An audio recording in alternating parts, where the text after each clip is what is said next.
नमस्कार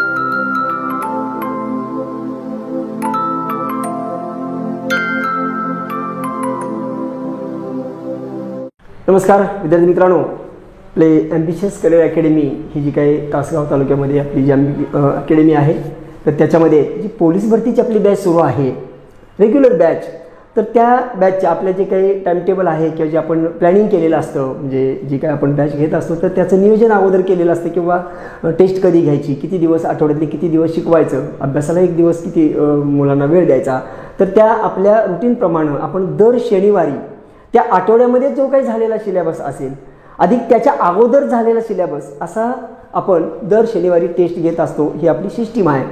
आणि याप्रमाणे आपण जी टेस्ट नंबर 12 घेणार होतो की जी 10 तारखेला होती, म्हणजे 10 एप्रिलला, परंतु दुर्दैवानं काय झालं, करोनामुळं आपल्याला क्लासेस बंद करा असं कलेक्टरकडून हुकूम आल्यामुळं किंवा त्यांचं आपल्याला असं बंधन आल्यामुळं आपल्याला तो क्लास बंद करावा लागला. आणि म्हणून शनिवारची जी काही टेस्ट होती ती आपण आपलं जे काही मोबाईल ॲप्लिकेशन आहे आपलं ॲम्बिशियस करिअर अकॅडमीचं, या तालुक्यातलं म्हणा किंवा जिल्ह्यातलं म्हणा, म्हणजे जिल्ह्यामध्ये जवळपास आपले एकच संस्था अशी आहे की जिचं मोबाईल ॲप्लिकेशन आहे. तर जरी काही करोनामुळं क्लास बंद झाले किंवा आपल्याला लेक्चर नाही घेता आली, तुम्हाला इकडं क्लासकडं नाही येता आलं, तरीसुद्धा आपलं जे काही टाईमटेबल ठरलेलं आहे किंवा जी आपण सिस्टीम ठरवलेली आहे तर त्या सिस्टीमप्रमाणे टेस्ट या होतच राहणार बाळांनो. तर जी आपण 10 तारखेला टेस्ट घेतली होती ती ऑनलाईन टेस्ट पाठवली होती आणि बऱ्याच विद्यार्थ्यांनी ती सोडवली, त्यांची आन्सर शीटही आमच्याकडे आली, त्यांना त्यांची उत्तरतालिकासुद्धा आम्ही पाठवलेली आहे. आणि आता जरी लॉकडाऊन चालू असलं, म्हणजे आता ती टेस्ट जी आहे टेस्ट नंबर 13 ही येत्या शनिवारी असेल, पण त्यावेळेलाही आपल्याला क्लासला परवानगी नाही, कारण 15 दिवसाचं लॉकडाऊन असं गव्हर्नमेंटनं जाहीर केलं आहे. आणि तरीसुद्धा जरी आपल्याला क्लासमध्ये तुम्हाला येता येत नसेल, आम्ही तुमच्या समोर येऊन तुम्हाला शिकवू शकत नसेल, तरीसुद्धा आपली टेस्ट ही होणारच आहे. म्हणजे येत्या शनिवारी आपली टेस्ट असणार आहे, पुढची टेस्ट क्रमांक 13. त्याच्यामध्ये जो काही सिलेबस आपला झालेला आहे तर त्या सिलेबसप्रमाणे त्या सिलेबसवरचेच प्रश्न तुम्हाला टेस्टला विचारले जातील. साधारणपणे अंकगणिताचे जवळपास आपण 8 टॉपिक पाहिलेले आहेत. म्हणजे पहिला टॉपिक आपण संख्या, त्यानंतर बेरीज वजाबाकी, स्थानिक किंमत, तिसरा टॉपिक आपण पाहिला होता गुणाकार, भागाकार, विभाज्यतेच्या कसोट्या, त्यानंतर लसामसावी आपण पाहिला होता, अपूर्णांक, व्यवहारी अपूर्णांक, दशांश अपूर्णांक, आवर्ती अपूर्णांक हा भाग पाहिला आपण, सोपे रूप, सरळ रूप हा भाग आपण पाहिला आहे, त्यानंतर घातांक आणि करणी, म्हणजे इथंपर्यंतचा जो काही अभ्यासक्रम आपला झालेला होता तर त्याच्यावरचे प्रश्न असतील ते असतील अंकगणितासाठी. आणि त्याचबरोबर बुद्धिमापनचे जे काही टॉपिक आपले झाले होते, साधारण 6 टॉपिक बुद्धिमापनचे झालेले आहेत. अक्षर मालिका झालेला आहे, संख्या मालिका झालेला आहे, त्यानंतर क्रमसंबंध, समान संबंध, वर्गीकरण, सांकेतिक भाषा आणि तर्क व अनुमान, तर एवढे टॉपिक हे बुद्धिमापनचे झालेले आहेत. तर या घटकावरती पुन्हा आणखी आपली येत्या शनिवारी टेस्ट असेल. तर जी काही टेस्ट आपली 10 तारखेला झाली होती, म्हणजे टेस्ट नंबर जी आपण पाहिली होती टेस्ट नंबर 12 ही या तारखेला झाली होती, डेट 10/4/2021, कारण दर शनिवारी ही टेस्ट आपली असतेच. तर ती टेस्ट जी तुम्हाला ऑनलाईन दिली होती तर त्याचं विश्लेषण आजच्या आपण व्हिडिओमध्ये पाहणार आहोत. हा पार्ट 1 आहे आणि याच्यामध्ये अंकगणिताचे जे काही 25 प्रश्न तुम्हाला दिले होते त्या प्रश्नांचं रीतसर विश्लेषण आता आपण पाहणार आहोत. तर हे विश्लेषण किंवा हा व्हिडिओ पाहण्यापूर्वी तुमच्याकडे जो काही पेपर आहे जो तुम्हाला मी पाठवला होता, तर तो पेपर तुमच्यासमोर आहे असं गृहीत धरलेलं आहे. आणि त्यामुळं मी डायरेक्ट टू द पॉईंट आपण एक्झाम्पल कसं सोडवायचं, पटकन उत्तर कसं काढायचं हे आपल्याला पाहायचं आहे. हे तुम्हाला मी विश्लेषण करून सांगणार आहे. तत्पूर्वी एक गोष्ट लक्षात घ्या की जे काही प्रश्न दिले होते, म्हणजे ही जी ऑनलाईन टेस्ट घेतली होती त्याच्यामध्ये थोडीशी मी प्रश्नांची काठिण्य पातळी ही थोडीशी वाढवली होती, कारण ही टेस्ट तुम्ही घरी सोडवणार होता आणि घरातलं टेन्शन, आणि आपण इथं जेव्हा क्लासमध्ये प्रत्यक्ष टेस्ट सोडवत असतो तर त्यावेळेचं जे काही आपली मानसिकता असते आणि आपण घरी बसून जे एखादं काम करतो, म्हणजे तुम्ही जेव्हा घरी टेस्ट सोडवली, मला खात्री आहे की तुम्ही पूर्ण वेळ लावून ती टेस्ट सोडवली असेल, परंतु बऱ्याच जणांनी असं सुद्धा केलं असेल किंवा थोडेफार 1-10 प्रश्न सोडवले, परत थोडा ब्रेक घेतला, मग कोणतरी आलं मग त्याला थोडा वेळ दिला आणि काय मोबाईलवर काही कोणाचा मेसेज आलेला पाहिला किंवा आणि घरातल्यांनी काय काम सांगितलं, मध्येच उठून गेला, परत येऊन बसला, आणि मग असं होईल म्हणून थोडंसं काय केलं होतं, तर मुद्दाम असं केलेलं होतं की थोडीशी प्रश्नांची काठीण्य पातळी वाढवून तुम्हाला दिली. म्हणजे हे जर प्रश्न तुम्हाला व्यवस्थित समजले, सोडवता आले, तर 100% परीक्षेमध्ये जी काय आपण परीक्षा देणार आहोत, पोलीस भरतीची लेखी परीक्षा देणार आहोत, तिथं जी काही प्रश्न येतील ते नक्कीच याच्यापेक्षा थोडेसे कमी दर्जाचे असतील. म्हणजे थोडक्यात मला काय म्हणायचं, तर तुम्हाला मी थोडंसं वरच्या पायरीची उदाहरणं दिली होती. त्यामुळं तरी पण बऱ्यापैकी मुलांनी बऱ्यापैकी सोडवलेलं आहे. जे काही ज्यांनी आमच्याकडं हे पाठवलं, म्हणजे आन्सर शीट्स पाठवल्या, त्यांचं चांगले आहेत मार्क्स, म्हणजे अगदी बरे आहेत. त्याबद्दल मी तुमचं कौतुक करतो, कारण अशाही परिस्थितीमध्ये तुम्ही घरामध्ये ती टेस्ट सोडवली, याबद्दल तुमचं आमची जी काय ॲम्बिशियस करिअर अकॅडमी आहे या संस्थेमार्फत, म्हणजे आमची जी काही शिक्षकांची टीम आहे, बाकीची जी मॅनेजमेंटची टीम आहे, या सगळ्या युनिटकडून मी खरोखरच ह्या विद्यार्थ्यांचं कौतुक करतो की अशा मानसिकतेमध्ये सुद्धा घरी येऊन त्यांनी टेस्ट सोडवली. आणि अशीच आता येत्या शनिवारची टेस्ट तुम्ही सोडवायची आहे. आणि आता बघूयात आपण की काय प्रश्न विचारले होते. प्रश्न तुमच्या हातात आहेत. पहिला प्रश्न होता, आता अर्थात जी काही तुम्हाला प्रश्नपत्रिका तुमच्या हातात गेलेली आहे त्याच्यामध्ये प्रश्न क्रमांक 61 आहे. कारण पहिले 50 प्रश्न जे होते ते मराठी आणि GHचे होते, आणि त्यानंतरचे पुढचे 50 प्रश्न जे आहेत ते अंकगणित आणि बुद्धिमापनचे होते. तर त्याच्यामधले 60 पासून 75 पर्यंत म्हणजे जे काही प्रश्न आहेत, साधारण कितीपासून, तर 51 पासून, म्हणजे 50 पर्यंत जे प्रश्न होते ते झाले. आता तिथे 51 पासून म्हणजे 51 ते 100 असे 50 प्रश्न, त्यातले पहिले 25 प्रश्न हे अंकगणिताचे होते, आणि ते प्रश्न आता आपण पाहतोय. तर प्रश्न क्रमांक 51 म्हणजे आपल्या जी काही तुमच्या हातात जो पेपर आहे त्याच्यामध्ये प्रश्न क्रमांक 51 आहे. तर तो प्रश्न काय पहा, 5 ते 150 अंक मोजले असता आपण ते मोजताना किती वेळा या अंकाला मोजतो, असा प्रश्न विचारलेला आहे. आता बघा, पटकन याचं उत्तर काढूया. 5 ते 150 म्हटले, आपल्याला माहिती आहे बाळांनो की 1 ते 100 पर्यंत जाताना कोणताही अंक म्हणजे एक जो आहे तो तेवढा 21 वेळा येतो. आणि बाकीचे जे अंक आहेत, बाकीचे अंक म्हणजे 2, 3, 4, 5, 6, 7, 8, 9 हे जे अंक आहेत, तर हे अंक, आणि 0 किती वेळा येतो तो हे आपल्याला माहिती आहे, 0 11 वेळा येतो. आणि बाकीचे अंक असतात हे 20 वेळा येतात. म्हणजे 1 ते 100 पर्यंत 6 जो येणार आहे तो 20 वेळा येणार आहे. 6चा वापर 20 वेळा होणार आहे. त्यानंतर आपल्याला विचारले की 5 पासून 150 म्हणजे 5च्या आत काय 6 येतच नाही, कारण पहिला 6 येणार आहे तो 6 लिहितानाच येणार आहे. त्यामुळं इथं 1 ते 100 पर्यंत 20 वेळा असतील. त्याच्यानंतर पुढं जे आहेत 150 पर्यंत ते किती वेळा 6 असतील ते आपल्याला फक्त मोजायचं आहे. तर तोंडीच आपण मोजू शकतो. 106 मध्ये एकदा येईल, 106 मध्ये परत बघा 106 मध्ये मी मांडतो इथं, 106 मध्ये येईल. त्यानंतर 116 मध्ये 6 येईल. त्यानंतर 126 मध्ये 6 येईल. 136 मध्ये 6 येईल. आणि 146 याच्यामध्ये सुद्धा 6 येईल. म्हणजे बघा 1 2 3 4 5 हे 5 आणि ते 20 म्हणजे एकूण 25 वेळा 6 येणार आहे. म्हणून या प्रश्नाचं उत्तर ते होतं 25, पर्याय नंबर 1. त्यानंतर पुढचा प्रश्न कसा दिला होता पहा, फास्ट करूया आपण. हा प्रश्न सोपा प्रश्न आहे. कोणती संख्या मागून 2803 अशी लिहिली जाईल. आता अगोदर आपण ती संख्या लिहून घेऊया आणि मग मागून कशी हे आपल्याला लिहिता येईल ते तुमच्या लक्षात येईल. प्रश्न फक्त समजून घ्या. प्रश्न फक्त फिरवला आहे बाळांनो. त्यांनी सांगितलं, काय सांगितलं, कोणती संख्या मागून 2803. आता 2803 संख्या मी कशी लिहिणार, 2803 मला संख्या लिहायची आहे, म्हणजे 2803 ही संख्या अशी होईल. पण त्यांनी काय सांगितलंय, मागून लिहिली तर, मग मागून लिहिली तर काय होणार, मागून लिहिली तर उलटे येणार. म्हणजे पहिलं 3 घेणार, परत 0 घेणार, परत 8 घेणार आणि परत 2 घेणार. म्हणजे ही संख्या काय झाली पहा, तर ही संख्या झाली 3082. म्हणजे जर कोणती संख्या मागून लिहिली तर 2803 ही ती संख्या ही असेल. म्हणजे याचं उत्तर आहे तो आहे पर्याय क्रमांक 3, 3082. आलं लक्षात. त्यानंतर पुढचा प्रश्न कसा आहे पहा. प्रश्न क्रमांक 53 होता, जर 21, 35, 46 या संख्येची चढत्या क्रमाने मांडणी केली तर किती अंक सारख्या स्थानावर येतील, असा प्रश्न विचारलेला आहे. पहिल्यांदा मी संख्या मांडून घेतो, आहे तशी संख्या मांडतो. संख्या होती 21, 35, 46. 21, 35 आणि 46 ही संख्या आहे. आता ही दिलेली संख्या ही जर चढत्या क्रमानं मांडली तर पहा मी मांडतो, चढता क्रम ह्याचा घेतो. चढता क्रम मला माहिती आहे कसा घ्यायचा. सगळ्यात पहिल्यांदा लहान संख्या घ्यायची, म्हणजे लहान आहे 1, त्यानंतर आहे 2, त्यानंतर आहे 3, त्यानंतर आहे 4 आणि त्यानंतर आहे 5 आणि त्यानंतर आहे 6. झालं, मी चढत्या क्रमानं मांडली. आता कोणकोणते अंक त्याच स्थानावर येतात. मग बघा, एका स्थानी इथं 6 होता, ही मूळ संख्या होती, इथं सुद्धा एका स्थानी 6 आलं, म्हणजे 1 तरी आहे तिथंच आहे. आता इथं बघा 3 नंबरला म्हणजे हा शतक इकडून जर आलो तर आपण एकक, दशक, शतक, सहस्र, हा सहस्रस्थानचा अंक आहे. आता इथं बघा एकक, दशक, शतक आणि सहस्र हा सुद्धा म्हणजे हे 3 आणि हे 3 म्हणजे हे सुद्धा समान स्थानावर आहे आणि 6 सुद्धा आहे, म्हणजे एकूण किती अंक आहेत, आयत्या स्थानावर अंक किती आहेत असा प्रश्न आपल्याला विचारला आहे. हां, तर हे 2 अंक आहेत. हे जरी संख्या चढत्या क्रमाने लिहिली तरीसुद्धा ते त्याच स्थानावरती येतात आणि ह्याचं उत्तर आहे ते पर्याय नंबर 2. त्याचं उत्तरही 2 आहे, तो पर्यायही 2 आहे. त्यानंतर 54वा प्रश्न कसा आहे पहा, लॉजिकली सोडवायचा होता प्रश्न.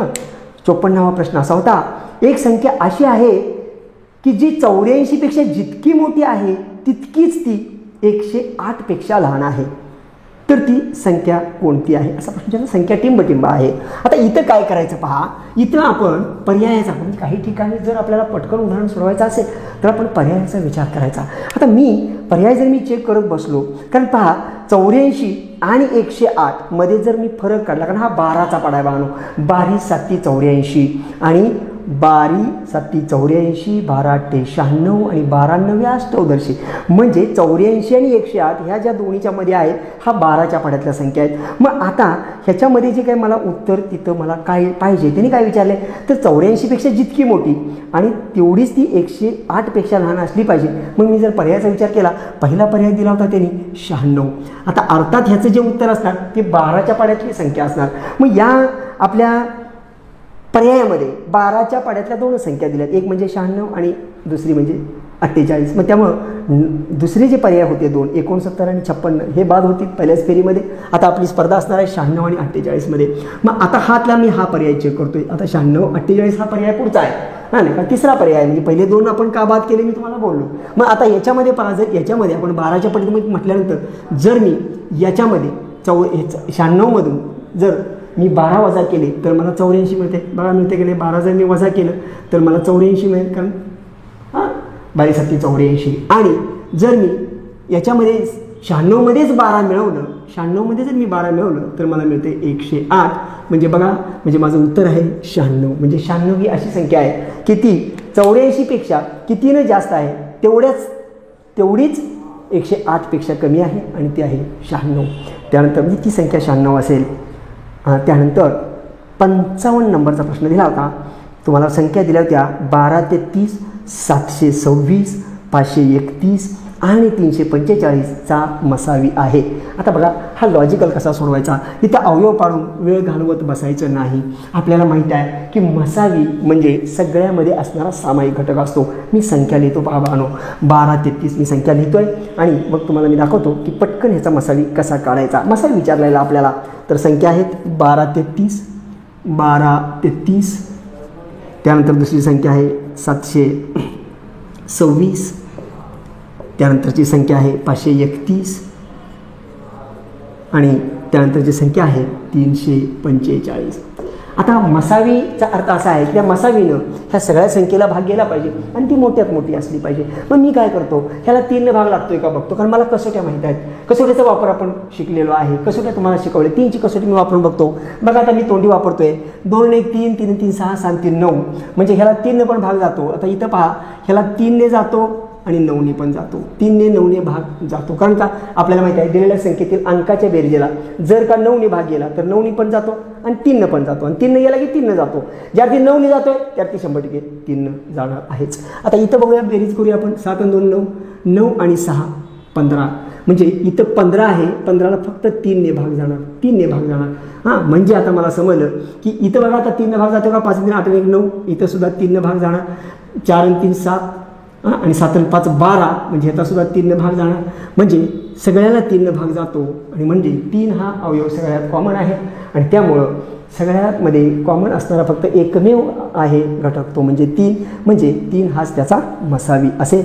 तर त्याचं जे उत्तर आहे ते आहे पर्याय क्रमांक 1 3. त्यानंतर पुढचा जो प्रश्न होता, प्रश्न क्रमांक 56, तर तो प्रश्न काय पहा, 2 संख्येचा मसावी 42 आणि त्यांचा लसावी 1260 आहे. त्यातील एक संख्या जर 210 असेल तर दुसरी संख्या कोणती असं विचारलेलं आहे. आणि ज्यावेळेला तुम्हाला मी लसा मसावी शिकवला होता त्यावेळेला एक महत्त्वाचं सूत्र दिलं होतं की बरीचशीच उदाहरणं त्या सूत्रावरती फिरतात आणि ते सूत्र तुम्हाला दिलं होतं की 2 संख्येचा गुणाकार बरोबर 2 संख्येचा गुणाकार, म्हणजेच मी लिहितो परत एकदा बघा, 2 संख्येचा गुणाकार, 2 संख्या किंवा संख्यांचा गुणाकार बरोबर मसावी गुणिले लसावी असं सूत्र आहे. आणि मग झालं. आता याच्यामध्ये आपण पटकन उत्तर काढूया. फक्त किमती भरत जावा. तुम्हाला मसावी दिलेला आहे 42, लसावी दिलेला आहे 1260. आता मी डायरेक्ट करणार आहे आणि इथं दोन संख्यांचा गुणाकार, त्यातली एक संख्या 210 दिलेली आहे, म्हणजे 210 गुणिले दुसरी संख्या म्हणजे काही जे आपले उत्तर असेल ते. मग मी आता काय करतो, डायरेक्ट उत्तर काढतो. म्हणजे 210 तिकडे जाईल, भागिले होईल. म्हणजे मला 42 1260 भागिले 210, 0 0 गेली. आणि इथं आपण करूया 21 1 21, 21 डायरेक्ट भाग बसेल. 21 संघ 2600 आणि 42 गुणिले 6 जे काय उत्तर येईल ते काय होते बा, 6 दुणे 1202, हा 4 आणि 1, 6 चौक 24 आणि 1 25 म्हणजे 252 हे त्याचं उत्तर असेल. तो आहे पर्याय क्रमांक 2. त्यानंतर पुढचा प्रश्न दिला होता 57वा. हा थोडासा मोठी संख्या मी दिली होती आणि त्याचा तुम्हाला लसावी काढायला सांगितलं होता. आणि त्यामुळं आता आपल्याला इथं अवयव लसावी जर काढायचा असेल तर आपल्याला संपूर्ण अवयव पाडावे लागतात, कारण इतर 3 संख्या दिलेल्या आहेत. पण बघा आता ही आपल्याला जी काय लसावी काढायचं आहे तर तिथं मी अवयव पाडतो. पाहता मी सोडून दाखवतो तुम्हाला. प्रश्न क्रमांक 57. तर 420, त्यानंतर 1365, त्यानंतर 1470 आणि यांचा आपल्याला काढायचा आहे लसावी. आता अवयव पाडत जायचं का आपण. आता अवयव पाडत असताना वानो काय करायचं, आपल्याला सगळ्याला कशाने भाग द्यायला बघायचं. आपण कसोट्या शिकलोय तेवढ्यासाठी, म्हणजे तुम्ही समजून घ्या की उदाहरणं सोडवायची असतात कशी. मला दिसते जे शेवटी 0 आहे, 5 आहे, 0 आहे. आणि मला माहिती आहे की जर आता इथं कसोटी बसताना जर 2ची कसोटी बसवायचं म्हटलं तर 2ची कसोटी बसणार नाही, कारण हिला 2 भाग जात नाही. मग सगळ्याला भागाच्या संख्या कुठली आहे, 5 संख्या. का तर 5 आपल्याला माहिती आहे 5ची कसोटी आपण शिकलोय. 5ची कसोटी काय सांगते, शेवटी 0 किंवा 5 असलं पाहिजे. पण 5 भाग लावूया. 5 भाग लावतो पहा. 5 8 40 राहिले 2, 20 झाले, 5 चौक 20. इथं भाग लावताना चुकायचं नाही बाळांनो. परत 5 ने इथं भाग लावतोय. 5 2 10 उरले 3, 36 झाले. आणि 5 7 35 राहिले 1, 5 त्रिक 15. इथं 5 भाग लावला. 5 2 10 उरले 4, 47 झाले. 5 9 45 राहिले 2, 20 झाले, 5 चौक 20. आता त्यानंतर आपण कशाने भाग लागतोय बघूया. आता इथं आपण 3ची कसोटी लागते का चेक करू आपण. 8 आणि 4 12, 3 भाग लागतो. 7 आणि 3 10, 10 आणि 2 12, 3 भाग लागतो. इथं 9 आणि 2 11, 11 आणि 4 15, 3 भाग लागतो. 3 भाग लावूया. मग 3 भाग लावला. 3 दुणे 6 राहिले 2, 3 8 24. 3 भाग लावला. 3 9 27, 3 1 3. 3 भाग लावला. 3 9 27 राहिले 2, 24 झाले. 3 8 24. आता परत कशाने भाग लागतोय बघूया आपण. आता काही 3 भाग लागत नाही, कारण 8 आणि 2 आहे, म्हणजे 8 आणि 2 10 झाले. इथं पण 9 आणि 1 10 झाले, तर 9 8 17 झाले. 3 भाग लागत नाही. आता जातोय त्यानं भाग लावूया. मी लावतो भाग. कशाने लावतो मी, 2 लावतो. मग 2 भाग लावला. इथं पहा मी 2 भाग, याला 2 भाग बसतो, याला 2 भाग बसतो. आता याला सुद्धा मी 2 भाग लावला बघा. बे 1 2 हा, बे चौक 8. परत बेनी भाग लावला. इथं बे चौक 8 उरले 1. इथं काही भाग लागत नाही बाळांनो, म्हणजे हे 91 तसंच घ्यावं लागेल. आपल्याला जिथं लागतं तिथंच आपल्याला भाग लावायचा आहे. पॉईंटमध्ये भाग लावायचा नसतो, लक्षात घ्या. म्हणजे आता पुढं भाग लावूया आपण. बेनं बे चौक 8 आणि राहिले 1, 18 झाले. बे 9 18. आता कशाने भाग लागतोय बघा. आता भाग लावतो मी 7 ने भाग लावतो. 7 ने भाग लावला बघा. इथं 7 1 7, 7 लावला. 7 2 14. इथं 7 ने भाग लागतो. 7 1 7, 2 राहिले 21 झाले. 7 त्रिक 21. इथं 7 भाग लावला. 7 7 49. म्हणजे आता भाग लागण्याची कॅपॅसिटी संपलेली आहे, कारण 2 पण मूळ संख्या आहे, 13 पण मूळ संख्या आहे, 7 पण मूळ संख्या आहे. भाग लागलेला संपला. आणि म्हणून आता हे तिन्ही आपण इकडे यादीला घ्यायचे. आणि त्यामुळं तुमचा लसावी असणाऱ्या बाळांनो, लसावी बरोबर हे सगळे अवयव येतील. हे 2 13 आणि 7 हे आहे तसं घ्यायचं. म्हणजे 2 गुणिले 13 गुणिले 7 हे 3 घेतले पहिले. आणि त्यानंतर हे 7 2 3 5. 7 परत एकदा 7 आहे. 7 2 3 आणि 5 सगळे अवयव आलेत का पहा. 1 2 3 4 5 6 7 7 अवयवांचा गुणाकार होणार आहे. 1 2 3 4 5 6 आणि 7. आता गुणाकार करताना तुम्हाला जशा पद्धतीने सोप्या पद्धतीने करता येईल तसा करा. येणाऱ्या पाड्यांची जोडी तुम्ही लावून करू शकता. आपल्याला बघा 5 त्रिक 15, 15 दुणे 30, म्हणजे इथंपर्यंत आपल्याला गुणाकार 30 मिळाला. इथं गुणाकार म्हणजे आपण आपल्या पद्धतीने तुम्ही गुणाकार कसाही करू शकता. तर आता मी ह्या दोघांचा करतो, काय होणार बघा, 7 49. आता 7 49 केलं आपण. आता हे 13 आहे, हे 2 आहे. आता गुणाकार करताना ज्याचा आपल्याला पाडा येतो तो गुणाकार करू. आता मी काय करतो बघा, तर ह्या 2 आणि 49चा गुणाकार करतो. म्हणजे 2 गुणिले 49 परत गुणिले 13 आणि परत गुणिले हा मी ह्या तिघांचा केलेला होता तो 30. आता मला 2चा पाडा येतो, मग मी 2 गुणिले 49 हे करतो अगोदर. मग मी केलं 9 दुने 1808, ह्याच्या लागले 1, 4 दुने 8, 8 आणि ह्याच्या 1 9 म्हणजे 98. परत गुणिले 13 आणि ते गुणिले 30 आहेच. आता मला 13चा पाडा येतो, मग मी 13चा पाडा म्हणतो. 13 8 4 दर्शे, ह्याच्याला आले 10. परत 13 9 17 दर्शे म्हणजे 117 आणि 10 127 आणि 127 गुणिले हे 30 आहे. आता 30 न गुणायचं म्हटलं की माणूस काय करायचं, आपल्याला 3 न गुणायचं आणि 1 शून्य द्यायची वरती. मग झालं, म्हणजे मला मिळेल हे वरची शून्य दिली मी. आता 3 न गुणतो, 3 चौक 1202, ह्याच्याला आले 1, 3 7 21 आणि 1 22, ह्याच्याला आले 2. त्यानंतर 3 दुने 6, 6 2 8 आणि 3 1 3 म्हणजे माझं फायनल उत्तर आहे 38,220 आणि हा आहे पर्याय नंबर 1. तर याचं लसावी म्हणजे असे मोठं उदाहरण दिलं तर हा लसावी असा काढावा लागतो. तुमचं भागाकाराचं, तुमचं गुणाकाराचं, तुमचं पाढ्यांचं प्रॅक्टिस व्हावं म्हणून मुद्दाम या टेस्टमध्ये, कारण तुम्ही घरी करणार होता टेस्ट बाळांनो, म्हणून मी थोडीशी मोठी उदाहरणं, मोठ्या संख्या अशा घातल्या होत्या की जेणेकरून तुमचं ते प्रॅक्टिस व्हावं. कारण ही आपण तालीम करतोय, आपण परीक्षेची तयारी करतोय, त्यामुळे इथं जास्तीत जास्त तुम्हाला ताण पडावा, तुमचं कॅल्क्युलेशन वाढावं, आकडेमोड वाढावी, यासाठी या उद्देशानं अशी मोठी गणितं दिली होती. त्यानंतर पुढचा प्रश्न काय आहे पहा, तो आहे प्रश्न क्रमांक 58. हाही प्रश्न असाच आहे. आता हा आपण फास्ट करूया. मगाशी जे सूत्र लिहिलं होतं त्या सूत्राचा आहे आणि तो मी आता डायरेक्ट करतोय. तर पहा, आता आपल्याला तो प्रश्न काय दिला, मी प्रश्न वाचतो. तुमच्याकडे प्रश्नपत्रिका आहे. प्रश्न असा आहे, 2 संख्यांचा मसावी आणि लसावी अनुक्रमे 25 आणि 1750 आहेत. त्यापैकी एक संख्या 175 आहे, तर दुसरी संख्या कोणती? आता आपल्याला माहिती आहे, डायरेक्ट आपण काढूया. दुसरी संख्या बरोबर काय येणार आहे, तर लसावी गुणिले मसावी. किमती भरतू लागलीच आपल्याला मसावी दिलेला आहे, लसावी दिलेला आहे. म्हणजे 25 गुणिले 1750 म्हणजे लसावी गुणिले मसावी भागिले जी संख्या 1 दिली होती आपल्याला, त्यापैकी एक संख्या 175 आहे. तर आपल्याला दुसरी संख्या काढायची आहे. 175 एक संख्या होती, भाग लावला 175 1 175 वरची 0 आणि 25 गुणिले 10 म्हणजे 25 10 250 म्हणजे याचं उत्तर आहे 250. हा होता पर्याय क्रमांक 1. त्यानंतर पुढचा प्रश्न जो होता प्रश्न क्रमांक 59. हा प्रश्न काय दिलेला आहे पहा, हा घातांकाचा प्रश्न बांधून. आणि आपल्याला तुम्हाला मी नियम दिले होते की जर का एखाद्या संख्येचा घात हा जर 0 असेल तर त्याचं उत्तर 1 येतं. आणि त्यामुळं आता याचं उत्तर आपल्याला काढताना कंसामध्ये दिले 4चा 0वा घात अधिक 9चा 0वा घात वजा 2, हे 2 तसेच ठेवले आणि गुणिले 6चा 0वा घात असा प्रश्न आपल्याला दिलेला आहे.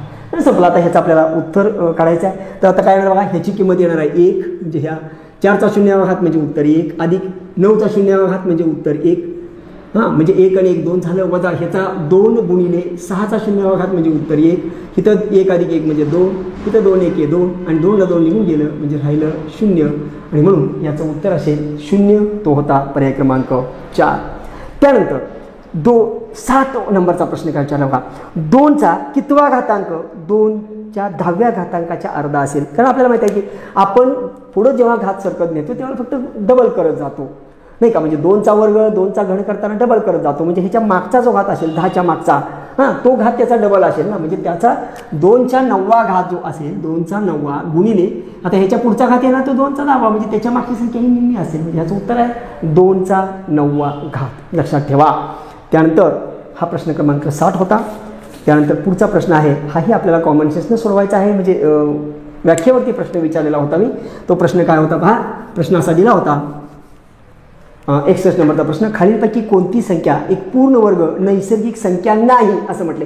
नैसर्गिक संख्या नाही, तर याच्यामध्ये कोणती संख्या नैसर्गिक नाही आहे? पूर्ण वर्ग तर नाहीच आहे, पण ती नैसर्गिक संख्या नाही आहे. मग मला आपल्याला माहिती आहे की 0 ही नैसर्गिक संख्या नाही आहे, कारण नैसर्गिक संख्यांच्या संचामध्ये 0 येत नाही आणि त्यामुळं याचं उत्तर 0 आहे. सोडवायची गरजच नाही आहे, कारण 0 ही नैसर्गिक संख्या नाहीच आहे. त्यानंतर 62वा जो प्रश्न दिला होता तो काय होता पहा. 62वा मी प्रश्न पाहिला, कॉमन सेन्सने सोडवायचा प्रश्न अतिशय सोपा होता. मग पहा आता हा कर्णीमधला प्रश्न होता. म्हणजे चौथ्या मुळात 729 आणि त्याला भागिले पुन्हा चौथ्या मुळात काय दिलं तुम्हाला मी, तर 9 चे सरळ रूप काय. आता डायरेक्ट आपण उत्तर काढूया ह्याचं. सरळ रूप काय म्हणजे ह्याचं उत्तर आपल्याला सोडून काढायचं होतं. आता बघा, जर कोटी समान असेल, आपण नियम शिकलोय, कर्णीचे नियम तुम्हाला शिकवलेले आहेत की जर का कोटी समान असेल तर कर्निष्ठ संख्या ज्या असतात त्याची सरळ आपण भागाकार करायचा. म्हणजे ही एकाच कर्णीत असं समजून आपण पुढची स्टेप करू शकतो की चौथ्या मुळात 729 भागिले किती असणार आहे, 9. 9 भाग लावला तर भाग लावला 9 8 72 आणि 9 1 9, म्हणजे चौथ्या मुळात 81 येणार आहे. आणि आपल्याला माहिती आहे की 81 काय आहे, तर 81 हे 3चा चौथा घात आहे. म्हणजे 3 गुणिले 3 गुणिले 3 गुणिले 3 4 वेळा केलं की 81 येते. बघा ना, 3 गुणिले 3 गुणिले 3 गुणिले 3, 3 त्रिक 9, 9 त्रिक 27, 27 त्रिक 81. म्हणजे हेच 81 मी असं लिहू शकतो. कसं लिहू शकतो, 3चा चौथा घात. आणि आता ह्याचं जर चिन्ह काढलं तर आपल्याला आपण असं लिहितो 1/4. आपल्याला माहिती आहे तो कर्णीचे नियम आपण शिकलो. मी आता इथे नियम सांगणार नाही, उदाहरण सोडून दाखवतो मी. हां, म्हणजे हे 4 ला 4 गेले, तुमचं उत्तर आहे 3. त्यामुळे ह्याचं उत्तर असेल 3, हे लक्षात ठेवा. त्यानंतर पुढचा जो प्रश्न आहे तो कसा आहे पाहता. प्रश्न क्रमांक 63. असे मोठे गुणाकार दिलेले असतात आपल्याला. दाखवतो मी तुम्हाला पटकन ही उदाहरण कशी सोडवायची. हां, जर तुम्ही गुणाकार करत बसला तर खूप वेळ लागणार आहे. आणि जितका आपण आकडेमोड जास्त करू तितका हातच्या चुकण्याची किंवा काहीतरी शिली मिस्टेक होण्याची शक्यता जास्त असते. आता बघा, उदाहरण मी लिहितो बोर्डवरती आणि आपण सोडूया पटकन. कसं सोडवायचं पाहूया. 63 72 गुणिले 63 गुणिले 63 अधिक 63 अधिक 628 अधिक इथं गुणिले आहे, तर गुणिले 628 बरोबर प्रश्नचिन्ह असा प्रश्न आहे. आणि याचं आपल्याला उत्तर काढायचं आहे. आता इथं गुणाकार वगैरे काय करत बसायचं नाही. काय करायचं बघा, 63 72 इथं पण आहे 63. हा एक आहे, हा एक भाग आहे. याच्यामधून मग मी कॉमन काढतो. काय कॉमन काढलं मी, 63 72. आता हे कॉमन काढल्यानंतर इथं जे राहिलं ते 63 72 राहिलं, कारण एक 63 72 कॉमनला गेलं. अधिक चिन्ह आहे तसं दिलं, हे 63 72 कॉमनला गेलं, म्हणजे इथं राहिलं किती, 628 राहिलं. आता आपल्याला ह्या दोघांची बेरीज करणं सोपं आहे बा. करूया बेरीज. मग मी करतो 6 3 7 2 आणि आता इथं गुणिले. हां, आता ह्याची बेरीज करतोय कारण कंस आहे ना, म्हणजे गुणिले आहे. बेरीज करतो. 8 आणि 2 10 0, ह्याच्याला 1 2 1 3 आणि 7 10 10 0, ह्याच्याला 1 7 1 7 7 आणि 3 10 0, ह्याच्याला 1 आणि हे 6 7, म्हणजे किती आलं बघा, 7 आलं. 7000 आलं. आता 7000 आलं, मला उत्तर काढायचं आहे. आता मी काय करणार आहे, हे 3 0 उत्तरावर देणारच आहे, फक्त मी 7 न गुणणार आहे. आणि मग गुणतो आता मी. हां, म्हणजे मी आता जर 7 न गुणलं तर बघूया, आता करूया. 7 न गुणतो म्हणजे 63 72 गुणिले 7 आणि त्याच्यावरती 3 0 येणार. मी गुणाकार खाली मांडतोय पहा, थोडं गुणाकार मांडतो आणि मग 3 0 देतो त्याच्यावरती.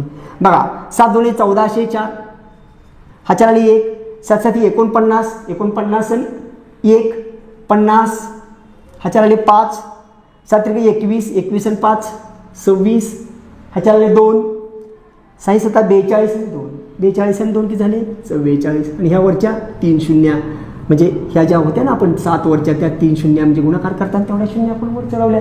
झालं आपलं उत्तर. म्हणजे उत्तर काय असेल 44 60 40 00. आणि हा आहे तुमचा जो काही पर्याय दिला होता तो पर्याय नंबर 1 मध्ये ह्याचं उत्तर आहे.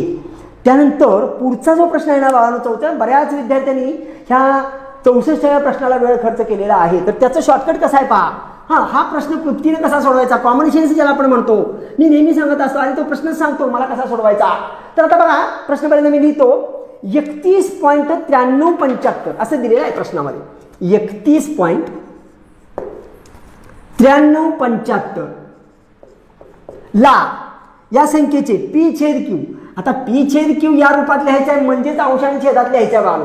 मग आपण काय करायचं, इथं पर्यायाचा आधार घ्यायचा. मी पहिल्यांदा काय करतो, ह्याचा पॉईंट कॅन्सल करतो. आपल्याला माहिती आहे पॉईंटच्या पुढं किती घड आहेत बघतो आपण. म्हणजे आपण काय केलं, दशांशचिन्ह कॅन्सल करतो, दशांशचिन्ह कॅन्सल, हे 93.75 तसंच. आणि मग भागिले, आता पॉईंट काढल्याबद्दल पॉईंटच्या पुढं किती घरं होती, 1 2 3 4 घरं होती, म्हणजे 4 0 देणार खाली एकावर, म्हणजे झालं बघा, एकावरती 4 0 दिल्या. आता ह्याला भाग लावून वेळ घालवायला माझ्याकडे वेळ नाही आहे, कॉमन सेन्स वापरायचा आपण. पण त्यांनी जे उत्तर दिलेलं आहे बघा, तर त्या उत्तरामध्ये जे पर्याय दिले होते पहा. आता मी इकडं हा प्रश्न असे प्रश्न हे कॉमन सेन्सनं आणि पर्यायाचा आधार घेऊन पटकन सोडवता येतात. मुद्दाम मी असा प्रश्न दिला होता. मग आता ह्याचे पर्याय मी लिहितो. पर्याय नंबर 1 मी लिहितो बघा. 421 भागिले 15 हा पर्याय दिला. पर्याय नंबर 2 दिला होता मी 511 भागिले 16. पर्याय नंबर 3 दिला होता मी 322 आणि पर्याय नंबर 4 दिला होता तो होता 673 भागिले 12. आता पहा मी जर पर्यायाकडे नजर मारली, आता माझा हा अपूर्णांक आहे, ह्याला भाग लागणार आहे. आता भाग लावला तर असा पॉईंटमध्ये भाग लावणार आहे. मला अंशांच्या छेदामध्ये उत्तर पाहिजे. मग खालच्या संख्येला ह्यातल्या कुठल्या खालच्या संख्येनं म्हणजे इथल्या छेदानं जर भाग लावणारी संख्या असेल तरच तो भाग लागणार आहे ना, नाही का. म्हणजे आपल्याला माहित आहे की इथं हे 322 असू शकत नाही कारण त्याला छेदच नाही आहे. ह्या 10,000 आहे. 10,000ला 12ने भाग लागतो का बा? 10,000ला डायरेक्ट 12ने भाग जातो का? नाही जात. याच्यामध्ये इथं 16 येतंय म्हटल्यानंतर ह्यातल्या कुठल्या पर्यायानं ह्याला 10,000ला भाग जातोय ते पाहायचं. आणि तो फक्त जातोय कुणी? तर तो फक्त जातोय 16नीच जातोय. आणि त्यामुळे हा पर्याय त्याचं बरोबर उत्तर आहे. कारण ह्याला भागल्यानंतर भाग आता वरून खाली आपण भागात गेलो तर खाली 16 राहणार आहे. म्हणजे त्याला 16 भाग जाणार आणि मग त्यामुळे हा पर्याय त्याचं उत्तर असेल. आता तुम्ही काय करायचं? भागत बसायचं. तुम्ही प्रॅक्टिस करा त्याचं. 5ने भाग लावा, परत एकदा 5ने भाग लागेल, परत एकदा 5ने भाग लागेल आणि शेवटी तुमचं हे उत्तर मिळेल. अशा ठिकाणी कॉमन सेन्स वापरून प्रश्न सोडवायचे असतात. त्यानंतर पुढचा जो प्रश्न आहे तो प्रश्न काय पाहता. प्रश्न क्रमांक 65 हा महापोर्टलला असे प्रश्न विचारले जातात आणि महापोर्टलचे मी काही याच्यामध्ये प्रश्न घातलेले आहेत. म्हणजे बहुतांश प्रश्न मी महापोर्टलचे घातलेले आहेत की जेणेकरून की आपली आकडेमोड कशी आहे हे आपल्याला प्रॅक्टिस व्हावं की ते आपल्याला बारीक चुका आपल्यातून होऊ नये यासाठी प्रॅक्टिस महत्त्वाचं आहे. यासाठी असा प्रश्न दिला होता. तर प्रश्न कसा होता पहा. 9.75. आता मी पूर्ण प्रश्न लिहित नाही आहे. पहिल्यांदा बेरीज आहे ती मी बेरीज करून घेतोय. 9.75 पुन्हा आपल्याला मिळवायचं आहे 2.5 म्हणजेच 2.50. त्याच्यामध्ये पुन्हा मिळवायचं आपल्याला 3.25. पहिल्यांदा ही बेरीज करून घेतो बाळांनो. एक एक पायरी पूर्ण करतो. 5 आणि 5 10 0 4 आणि 1 आणि 2 आणि 1 3 7 आणि 3 10 आणि 5 15 5 4 आणि 1 3 आणि 1 4 4 आणि 2 6 9 आणि 6 15 म्हणजे 15.50 हे याचं उत्तर आलं पहिल्याचं. म्हणजेच 15.50 पुन्हा वजा चिन्ह आहे आणि पुन्हा कंस आहे. आता कंसामध्ये कसं आहे तर एक बेरीज आहे त्यानंतर वजाबाकी आहे बेरीज पण आहे. म्हणजे पहिल्यांदा मी धनची बेरीज करून घेतो. आता कंसातील मी सोडवतोय. आता मी इथं करतोय पहा. मी पूर्ण उदाहरण लिहित नाही तुम्हाला, फक्त मी पटकन उत्तर काढून दाखवणार आहे. हे विश्लेषण आहे. हे शिकवत नाही आहे मी, हे सगळं शिकवलेलं आहे. त्यामुळे आता पहा तर 2.75 त्याच्यामध्ये आपल्याला मिळवायचं आहे 2.5. 5 म्हणजे तुम्ही 50 म्हणू शकता. त्यानंतर 0.5 म्हणजेच 50. ही बेरीज होती. ही बेरीज करून घेतली मी. 5 5 5 आणि 5 10 10 आणि 7 17 7 4 आणि 1 2 2 4 आणि 5 म्हणजे 5.75 आलं. आणि इथं म्हणजे आतमध्ये 5.75 आणि त्यातून पुन्हा वजा आतमध्ये कंसामध्येच दिलं आहे 4.75. आता ही वजाबाकी केली ही आहे 15.50 वजा ही जर वजाबाकी केली तर ती 5ला 5 7ला 7 निघून जाईल. 5मधून 4 गेले 1 येईल म्हणजे ह्याच्यातून 1 वजा होणार आहे आणि म्हणून माझं उत्तर असणार आहे 14.5 म्हणजेच 50. तोच आहे पर्याय नंबर किती होता पहा. पर्याय नंबर 1. त्यानंतर 66वा प्रश्न काय पहा. आता हा गुणाकार होता आणि हा प्रश्न सोपा आहे. तुम्ही सर्वांनी बरोबर केला असेल. फक्त गुणाकारामध्ये दशमचिन्ह देताना काय करायचं असतं जेवढ्या घरावरती आहे तेवढ्या घरावर द्यायचं असतं. म्हणजे 2.5 गुणिले 15 आणि गुणिले 3 असा आपल्याला दिलेला आहे. तर मी काय करतो जो पाडा येतो तो पाडा तुम्ही म्हणा. मी पाडा म्हणतो 15 त्रिक म्हणजे हे 2.5 गुणिले 15 त्रिक 45. आता आपण 25चा पाडा म्हणू. म्हणजे 25चा पाडा म्हणतो 25 5 100. 25 5 100 ह्याच्याला आली 12 आणि 25 चोक 100 100 आणि 12 112. आता 112 परंतु पॉईंट होता एक घरावर ती म्हणजे एक घरावर म्हणजे 112.5 असं याचं उत्तर असेल. आता पाहूया पुढचा प्रश्न. आता पुढचा प्रश्न कसा आहे बा. इथं गुणाकार वगैरे काय करत बसायचं नाही बा. आपल्याला काय दिले प्रश्न वाचतो बघा. 99 गुणिले 100 येईल. आता जर तुम्ही गुणाकार करायला गेला तर उत्तर बरोबर येणार पण खूप वेळ लागणार आणि एवढा वेळ आपल्याला नसतो. 99 गुणिले 101. आता काय करायचं आहे गुणाकार कराय तुम्ही 101ची फोड करा. म्हणजे काय करा हे 99 तसंच राहू द्या कंसात घ्या. 101 म्हणजेच काय तर 100 अधिक 1. 100 अधिक 1 म्हणजेच 101 ना. आता आपण 99 आतमध्ये मी गुणलं 99 जर मी 100ला गुणलं तर 99 वरती पुन्हा काय होईल, ह्या 2 शून्य पडतील. अधिक आता 99 गुणिले 1 केलं तर 99 1 99 आणि ह्या दोघांची बेरीज करणं सोपं आहे. 0 अधिक 9 9, 0 अधिक 9 9, हे 9 तसंच हे 9 तसंच. तुमचं उत्तर आहे 9999. एवढं चटकन उत्तर निघतं 92. हां, आणि ते अशीच उदाहरणं सोडवायची असतात. तशा पद्धतीचं उदाहरण दिलेलं असतं. तुम्ही आकडेमोड करत बसू नये, स्मार्ट वर्क करावं आणि वेळेत उत्तर काढावं ही अपेक्षा असते आणि म्हणून तशा पद्धतीचे प्रश्न दिलेले असतात. त्याच्यानंतरचा पुढचा प्रश्न काय पहा, तर जो प्रश्न 68वा प्रश्न आहे तर तो प्रश्न आता मी सोडवतोय, त्याचं उत्तरही मी तुम्हाला काढून दाखवतो. चुकून ते पर्यायामध्ये थोडंसं उत्तर मिस झालेलं आहे. तर प्रश्न काय पहा, 25 गुणिले 24, 25 गुणिले 24 बरोबर 600 म्हणजे काय आहे, हा गुणाकारच येतो. 25 गुणिले 24चा गुणाकार 600 येतोच आहे. आणि तर विचारलं आपल्याला, तर 500 गुणिले 240 चा गुणाकार किती असं आपल्याला विचारलेला आहे. आता हा गुणाकारच करायचा आहे. हां, त्यामुळे काय ह्या दोघांचा गुणाकार तेवढा येतोच आहे, मी करून दाखवत नाही तुम्हाला. इथं काय करायचं, 24 आणि 5चा गुणाकार करा आणि वरती ह्या 2 आणि ही 1, 3 शून्य उत्तरावर चढवायचे. 24 5 20 600 म्हणजे 120 आणि ही या 2 शून्य. हां, म्हणजे आपण 24 आणि 5चा गुणाकार केला तर 120 आला. तर ह्या 2 आणि ती 1 म्हणजे ह्या 3 शून्य 1 2 आणि 3 म्हणजे याचं उत्तर आहे 1,20,000. तिथं जो काही पर्याय आहे, पर्याय नंबर 2, तर तिथं तुम्ही 1,20,000 असं म्हणजे याचं उत्तर ते येते. पर्याय चुकून तिथं गेला नाही आहे, तर याचं उत्तर ते होतं. त्यानंतर पुढचा जो प्रश्न आहे 69, तो सुद्धा असाच लॉजिकली सोडवायचा आहे. पहा आता कसा सोडवायचा. हां, तिथं सुद्धा आपण गुणाकार करून वेळ घालवायचा नाही बानो. तर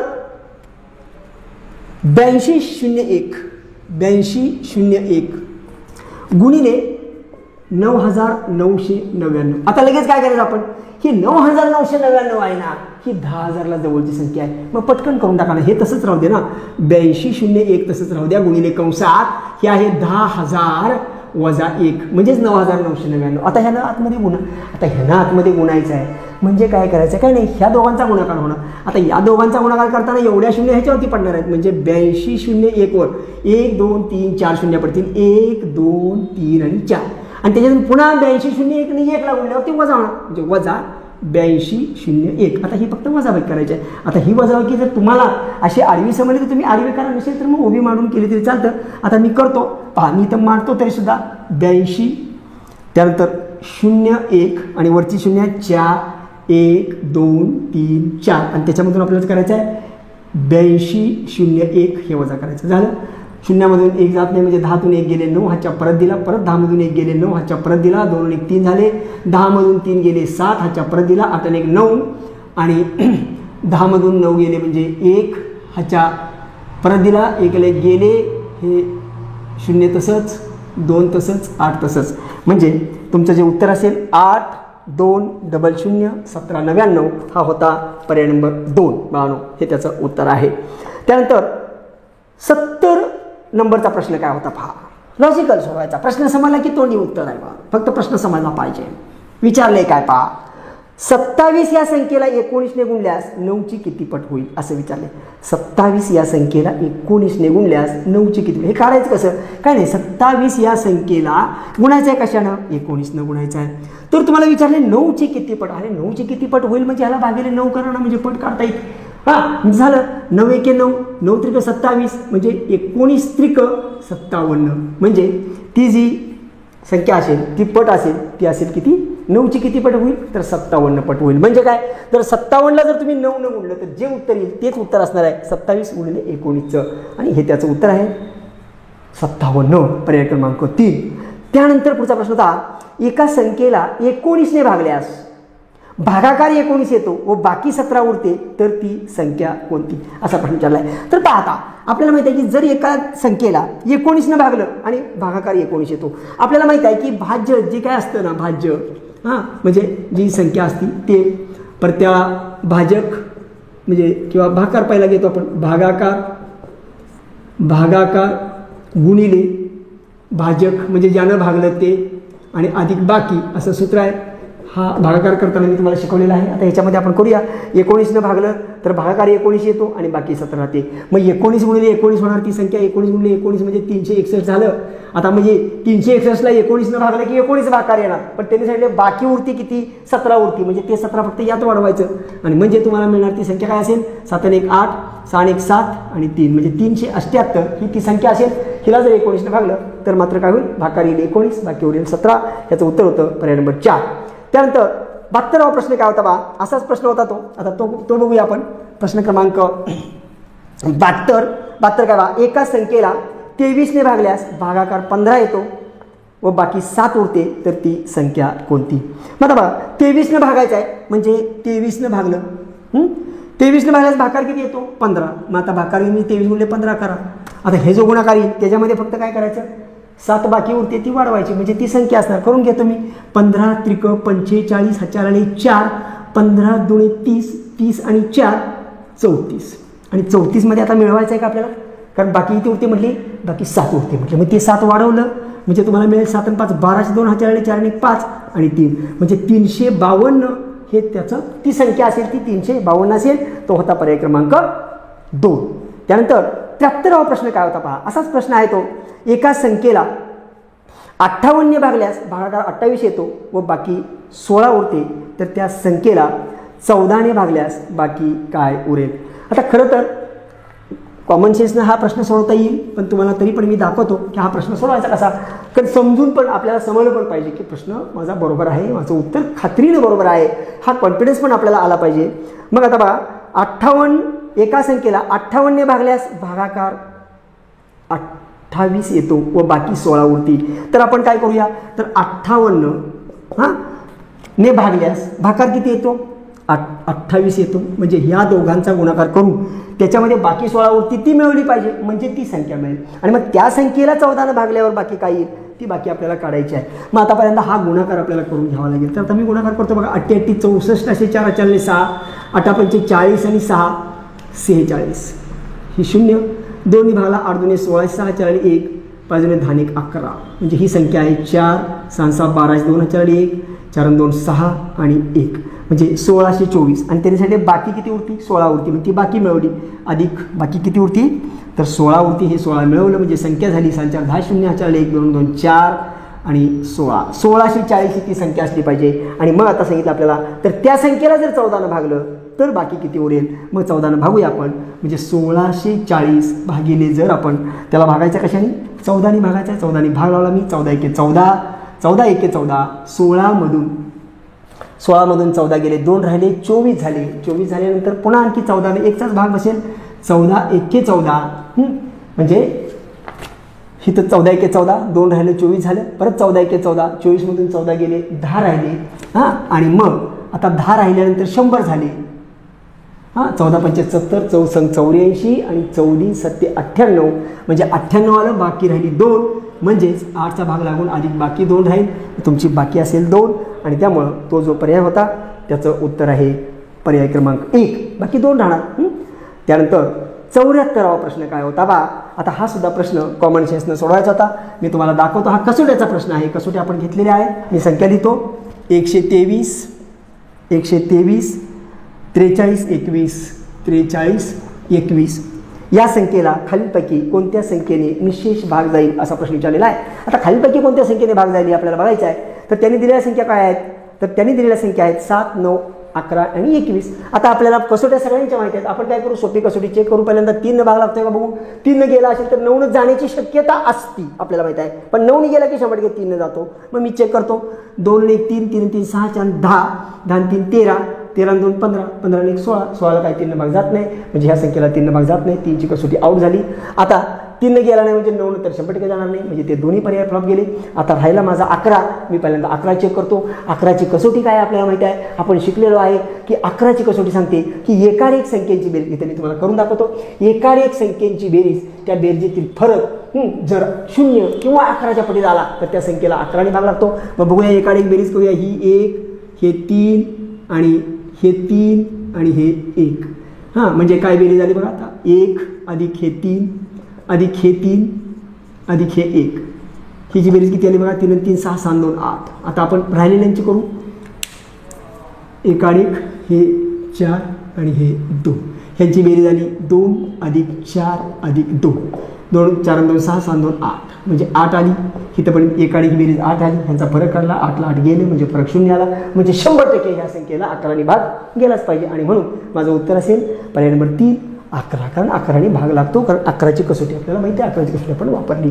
त्यानंतर या जी काही प्रश्नपत्रिका होती आपण याच्यामध्ये जे काही 25 प्रश्न तुम्हाला अंकगणिताचे दिले होते, तर थोडीशी कॅल्क्युलेशन मी मध्यंतरी पण तुम्हाला सांगितलं की आकडेमोड तुम्हाला जास्तीत जास्त प्रॅक्टिस व्हावं म्हणून थोडेसे मोठे आकडे मी घातले होते. त्यातला हा शेवटचा प्रश्न कसा आहे पहा. शेवटचा प्रश्न आपण सोडूया. 1001 या संख्येला टिंब या संख्याने निशेष भाग जातो. कॉमन सेन्सने हा प्रश्न कसा सोडवायचा पटकन हे पाहता, कारण इथं आपल्याला त्यांनी एक संख्यांचा गट दिलेला आहे पर्यायामध्ये. पहिल्यांदा मी संख्या लिहितो. 1001 अशी संख्या आहे. 1001. आता आपल्याला इथं पर्याय दिला, मी पर्यायही लिहितो, कारण आपल्याला पर्यायातील पर्याय निवडायचा आहे की असा कोणता पर्याय आहे की त्यातल्या सगळ्या संख्येने ह्याला भाग जातो, म्हणून इथं पर्याय महत्त्वाचे आहेत. कारण मी ह्याचे काय जर विभाजक काढत बसलो तर माझा खूप वेळ जाईल. मग आता पर्याय लिहितो पहा. पहिला पर्याय दिला होता 5, 7 आणि 11. लिहितो मी पर्याय 5, 7 आणि 11. पर्याय नंबर 2 दिला होता 3, 7, 13. 3, 7 आणि 13. पर्याय नंबर 3 दिला होता 11, 13 आणि 17. आणि पर्याय नंबर 4 हा जो दिला होता 7, 11 आणि 13. आता बघा मला चेक करायचं. आता मला माहिती आहे, मला सगळ्यांच्या कसोटी माहिती आहेत. 5ची कसोटी माहिती आहे, 7ची कसोटी माहिती आहे. 13ला कसोटी शक्यतो वापरत नाही, तरी पण 13ला कसोटी आहे. 13ची 7ची कसोटी एकसारखीच आहे, फक्त 7च्या कसोटीला वजा करावे आणि 13च्या कसोटीला मिळवावे असं आहे. तर ठीक आहे, बघूया आपण. आता बघा याला 3 भाग जातो का. जर आपण दिलेल्या संख्येतील अंकांची बेरीज केली, 1 आणि 1 2 झाली, 3 काही भाग जात नाही. 3 भाग जात नाही म्हणजे हा जो 3चा होता, एक ह्या पर्यायामध्ये 3 आलेला आहे ना, ह्यातलं 3 जात नाही म्हणजे हा पर्याय कॅन्सल झाला, विषय मिटला. कारण का बाकी 7 आणि 13 जरी गेला तर 3 गेला पाहिजे ना, ह्या 3 जायला पाहिजे होतं ना, पर्याय कॅन्सल झाला. आता 5ची कसोटी आपल्याला माहिती आहे. 5ची कसोटी काय सांगते, जर शेवटी 0 किंवा 5 असेल तरच 5 भाग जातो. मग इथं शेवटी 1 आहे म्हणजे काय 5 भाग जाणार नाही, म्हणजे 5 नाही ह्यात 5 आले म्हणजे हा पण पर्याय झाला, कॅन्सल झाला, एलिमिनेट झाला. आता खाली स्पर्धा कोणाच्यात, या दोघांच्या मध्ये आहे. तर इथं आता आपल्याला चेक करायचं आहे. आता आपण बघूया की 11ची कसोटी आपल्याला माहिती आहे. आता बघा तोंडी कसोटी कशी वापरायची पाहता. इथं 11 आहे, इथं 11 आहे, फक्त ह्यामध्ये 17 वेगळा आहे. मग आता 11ची कसोटी मला तोंडी कळते ना, कारण एकाडीची बेरीज म्हणून 1 अधिक 0 1 आणि इकडे 1 अधिक 0 1 म्हणजे 11 भाग लागतो, 100% दिसते मला याला. आता फक्त मला बघायचं कशाने 7 भाग. आता 7ची कसोटी न वापरता तोंडी भाग करून बघा. 7 1 7, 10 मधून 7 गेले, 3 राहिले, 30 झाले बरोबर. 7 चौका 28, 2 राहिले पण 21 झाले. 7 3 21 गेला की 7 भाग. आता फक्त 13 भाग बघा, तर 13 भाग लावला, 13 7 91, 100 मधून 91 गेले, 9 राहिले, पुन्हा 91 झाले, पुन्हा 13 7 91 म्हणजे 7 भाग जातोय, 13 भाग जातोय, 11 भाग जातोय, म्हणजे माझा हा पर्याय फायनल झाला. अशा पद्धतीनं म्हणजे अशा कसोट्या वापरून हमखास कसोट्यावरती प्रश्न पोलीस भरतीला विचारतात. बाळो लसामासावीमध्ये आणि कसोट्यावरती प्रश्न हा असतोच, त्यामुळे कसोट्या चांगल्या करायच्या. तर अशा रीतीनं आपण हे जे काय तुम्हाला मी शनिवारी म्हणजे 10 तारखेला 10 एप्रिलला ही टेस्ट आपल्याला ऑनलाईन घ्यावी लागली. कारण का तर आपल्याला म्हणजे क्लासेस घ्यायला जी परवानगी नाकारण्यात आल्यामुळं, करोनाचं हे वर्ष असल्यामुळं, म्हणजे मागचं वर्ष करोनातच गेलेलं आहे. आणि तरीसुद्धा मी आता ह्या पेपर तुम्हाला सोडवून दाखवला किंवा तुम्हाला जे काही ऑनलाईन टेस्ट आणि घरच्यांसाठी म्हणजे घरी तुम्ही सोडवली आहे, तुमचं कौतुक मी पहिल्यांदाच केलेलं आहे. पण मी मुद्दाम आकडेमोड थोडीशी टप घातली होती, म्हणजे जास्तीत जास्त तुम्ही आकडेमोड तुम्हाला व्हावी, म्हणजे मग ते वेगवेगळ्या पाडे तुम्हाला यावेत किंवा अशा पद्धतीने ते घातलं होतं. पण जाता जाता मी तुम्हाला एक संदेश सांगेन की जरी वातावरण बाहेर कसंही असलं, कारण आता काय व्हायला लागलं की हे जे करोनाचं वार आहे, शासनाचे काय असे निर्णय आहेत, मध्यंतरी पोलीस भरती काढणार, घेणार, जाहीर होणार, लवकरच प्रक्रिया सुरू आहे वगैरे अशा बातम्या आल्या. आता सगळं स्टप आहे आणि म्हणून बरीच जण गाफील आहेत बानो. तर गाफील राहायचं नाही आहे, कारण हे गव्हर्नमेंट आहे, सरकार आहे. मग अचानक जाहीर करतील आणि कदाचित महिने दीड महिन्याच्या कालावधीत भरतीच्या तारखा जाहीर करतील आणि त्यावेळेला मग आपली गडबड व्हायला नको. तर आपण आता जो काही वेळ आहे आपण अजिबात म्हणजे समाजामध्ये कोण काय म्हणतंय किंवा इतर जी काही मुलं आहेत, जुनी मुलं आहेत किंवा आजूबाजूची माणसं आहेत किंवा जे काही बातम्या पसरत आहेत, म्हणजे ही परीक्षा पण कॅन्सल झाली, आता परवाची परीक्षा अचानक 11 तारखेची परीक्षा ती पण कोरोनामुळे कॅन्सल झाली, मग आता भरती कधी येणार, मग हे कोरोना कधी जाणार, काय होणार, काय हे काहीही विचार न करता बानो आपण फक्त सतत तयारीत राहायचं. जणू काही आता आपण परीक्षा माझी पुढच्या आठवड्यात आहेच, आता अशा पद्धतीनं तुम्ही तयारीत राहायचं आहे. कारण जरी आत्ता काही जाहीर झालं नसलं तरी अचानक सुद्धा प्रोसिजर चालू होऊ शकते आणि परीक्षा होऊ शकते आणि त्यामुळं आपण मात्र अलर्ट राहायचं आहे. जरी जोपर्यंत आपले क्लासेस घ्यायला परवानगी मिळत नाही, ऑफलाईन तुम्हाला इकडे येता येत नाही, तोपर्यंत तुम्हाला टेस्ट तर घेणारच आहे. पण अगदीच आता पुढची एक टेस्ट आपण घेऊ, पुढच्या शनिवारची ऑनलाईन टेस्ट घेऊ, पण त्याच्यानंतरही आणखी काही दिवस समजा वाढवलं तर तुम्हाला अभ्यासक्रम ऑनलाईनवरती सुद्धा आपल्या ॲप्लिकेशनवर आम्ही उपलब्ध करून देतो. पण तुम्ही अभ्यासात खंड पडू द्यायचा नाही. सातत्यानं अभ्यास सुरू ठेवायचा. जर का 100% जिंकायचं असेल तर त्या रणांगणातून अजिबात बाजूला सरकायचं नाही, रणांगणावर उभं राहायचं की जोपर्यंत आपण जिंकत नाही. आज ना उद्या युद्ध पेटणार आहे, तुतारी वाजणार आहे बानो, हे लक्षात ठेवा. आणि सतत अभ्यासात राहा. तुम्ही टेस्ट सोडवली, ऑनलाईन टेस्ट असून सुद्धा तुम्ही लगेच दुसऱ्या दिवशी त्याची आन्सर शीट आम्हाला पाठवली, याबद्दल मी तुमचं पुन्हा एकदा कौतुक करतो. आणि आता पुढं आपण यांचं जे काही बुद्धिमापनचं जे काही ह्याचे प्रश्न होते 25, त्याचं आपण पुढच्या भागामध्ये त्याचं विश्लेषण पाहू. तुम्ही अभ्यासात राहा. तुम्हाला मी अभ्यासक्रम सांगितलेला आहे, जो अभ्यासक्रम झाला होता त्याच्यावरती पुन्हा एकदा टेस्ट आपली असेल. पुढची टेस्ट येत्या शनिवारी असणार आहे. आता आपण थांबूया. धन्यवाद.